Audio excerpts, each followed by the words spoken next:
em que Arjuna, naquilo que eu chamo de o complexo de Arjuna, naquele momento em que ele começa a dialogar com Krishna, e ele fraqueja diante do exército inimigo, porque o exército inimigo era formado por parentes, né? Então foi uma guerra fratricida. Parentes, amigos, até mesmo seu professor de arco e flecha, Drona. E ele então inicia aquele diálogo com Krishna, e no capítulo primeiro do Bhagavad Gita, os versos 40 e 41 são muito interessantes, em que ele afirma isso que vou ler sobre a família e sobre a mulher. E ele disse o seguinte: Arjuna disse a Krishna, ao Senhor Krishna, ficando a família dizimada, seus imemoriais ritos religiosos vão desaparecendo.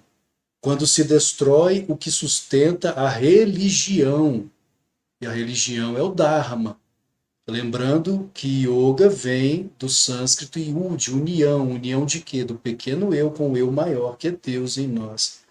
O pecado predomina na família inteira. Esse é o verso 40, verso 41. Ó Krishna, faltando a religião, as mulheres da família tornam-se más. Ó Varshineya Krishna, sendo as mulheres assim contaminadas, origina-se o adultério entre as castas. E aqui nós vemos então a importância da mulher na sociedade. Ela é o esteio da sociedade, ela é o baluarte. Se ela cai, cada um tem a sua Shakti, o seu poder. E se a mulher cai, a sociedade inteira cai junto. Então, eis a importância da mulher, da figura da mulher em nossa sociedade. Lembrando, inclusive, o que falamos nos bastidores, como almas, nós não temos sexo. Hoje eu estou encarnado em um corpo humano, biológico, masculino, posso encarnar futuramente ou em uma vida passada, posso ter sido mulher, né? Mas enquanto encarnado em um corpo biológico, eu estou no corpo biológico masculino. E o tema de hoje é como mulher, mas também como discípula, né, de Yogananda, a gente entende bem que nesse mundo, né, nesse cenário cósmico de Deus, que Yogananda chama, né, que é denominado Lilá, a gente tem um papel a assumir, né? Então a gente veio encarnado num corpo biológico masculino ou feminino, e é importante que a gente cumpra essa função nesse cenário, para que a gente atinja, cumpra o nosso Dharma, desenvolva a nossa personalidade em sociedade, inspire também e proteja a entidade familiar, para a gente perpetuar a espécie aqui, é necessário um homem e uma mulher. Então, para que haja, continue havendo esse desenvolvimento de almas nesse plano, as duas energias são complementares e fundamentais. E é importante que a gente enalteça sempre cada uma delas.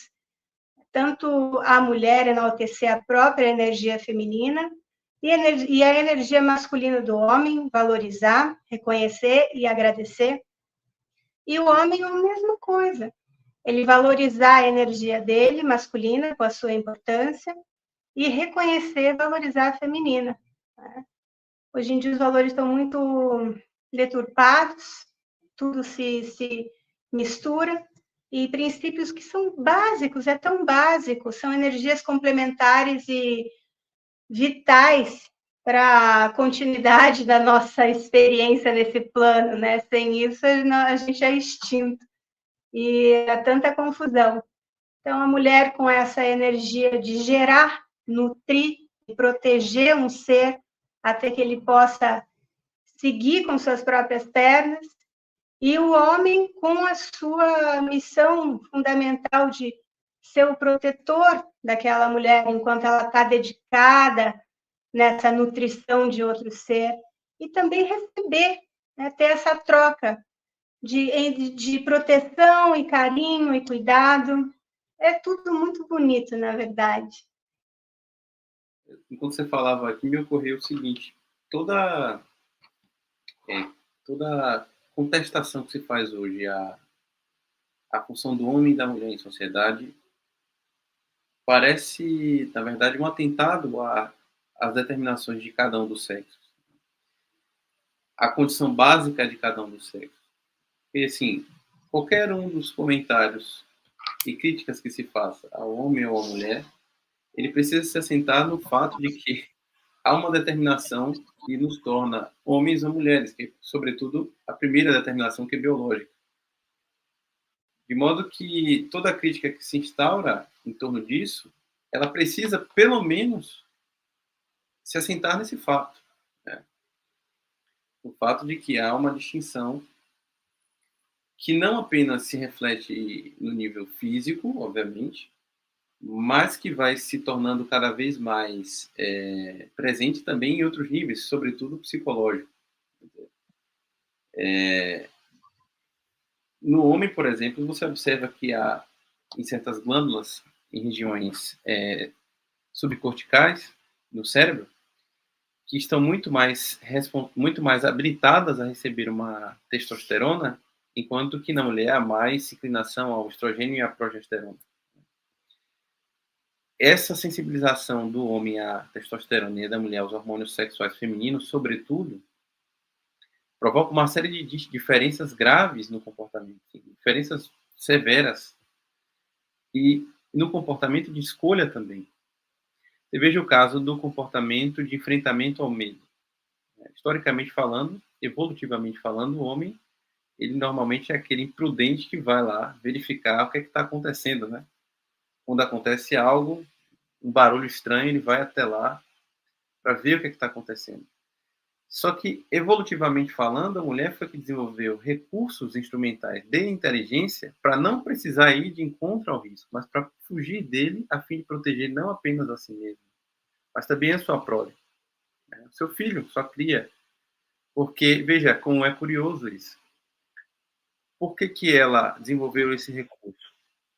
Para um filho, é muito mais fácil tolerar a ausência de um pai, hoje se sabe muito bem isso, em termos científicos, do que da mãe.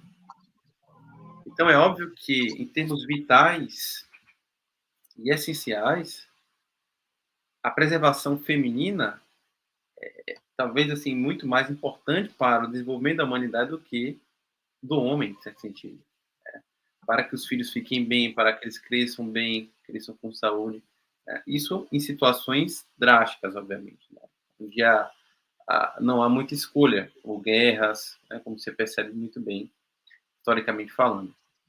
Então, a mulher desenvolveu maneiras inteligentes de lidar, por exemplo, com o perigo, né, para proteger sua prole, enquanto o homem vai lá enfrentar ela normalmente, se afasta, esquiva, foge para poder se proteger. Tudo isso significa o que na prática? Que há distinções biológicas entre homens e mulheres e distinções psicológicas também, que se traduzem como funções diferentes. A sociedade, de um modo geral, você percebe as inclinações características de um homem e de uma mulher. A gente poderia fazer uma rápida analogia, vendo o homem como um carro e a mulher como uma garagem. Ou seja, a mulher sempre cumpre aquela função maravilhosa de zelar, cuidar, proteger,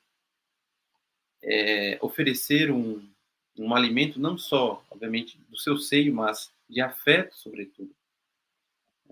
Há uma série de pesquisas interessantíssimas sobre o papel do afeto no primeiro desenvolvimento infantil, né? A primeira fase do desenvolvimento da criança. E a carência de afeto chega a ser causa de morte de uma criança. Isso a gente chama de depressão anaclítica.